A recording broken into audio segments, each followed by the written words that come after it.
Hello, AIME. Christine Beckwith here, and I am coming at you with a tip of the week that I wanted to share. So I just got done talking. It's been a long day today. Put in, I don't know if I want to tell you guys how many hours, but crazy hours. Been up since wee hours dark, and it is dark now, and I'm still at it. And I taught today for PRMG.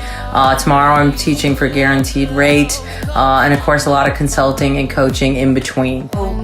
The hot topic right now is on business planning, and that sounds like such a vanilla and such a boring topic, but I teach a keynote lecture called The Blueprint for Success, and I'm really proud of how far this Blueprint for Success has gone. In fact, the Triple Play Convention called itself The Blueprint for Success a few years back. I was one of their keynotes, really proud of that, and I wrote about this in my now award-winning book, Wise Eyes.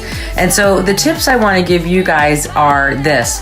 How many of your employees, you yourselves as operators of your business, have anchored your year with a business plan that actually has all of the components necessary to understand what your daily tasks are, weekly, monthly, and moreover, how to reverse engineer all of your finances so that you have the daily metrics and tasks in place to know whether you or your guys and gals are hitting them.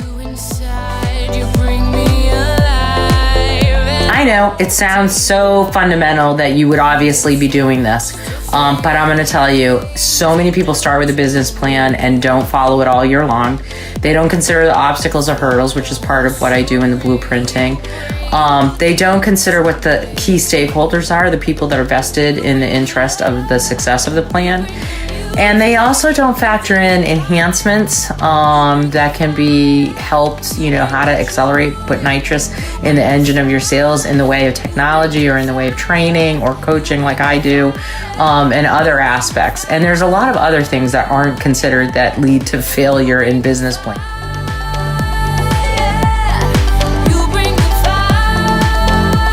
So I know that not all of you know me, but I will tell you I am a 30-year mortgage veteran, and I've come up through the ranks of origination management, and then always stayed in sales at all of the levels. And, I don't need to give you guys my resume to tell you that I understand what it's like to compete. I know what it's like to try to compete on market share.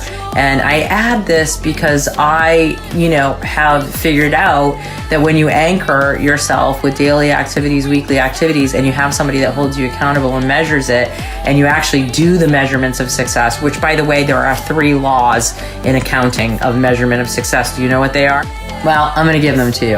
And I'm going to leave you with this thought.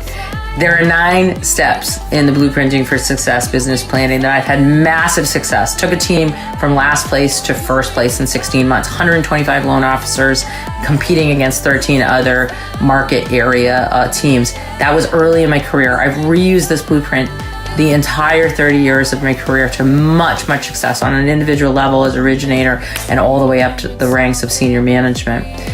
The 3 measurements of success are measuring yourself against yourself, or your people against your people, based on the metrics that you're measuring, yourself against the averages of the team, because there's something called the rule of 1, and then yourself against the top guy.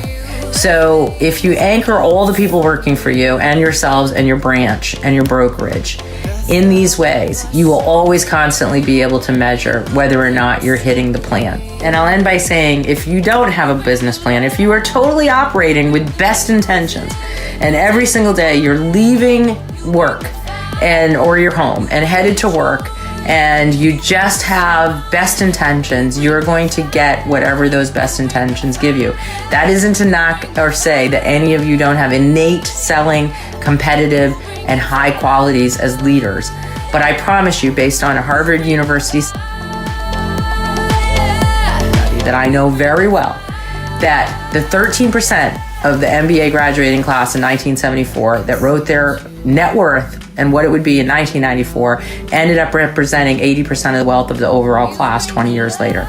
You need to anchor your plan. Without an anchor, you cannot achieve success. Good luck. Hope you're all selling well. Bye.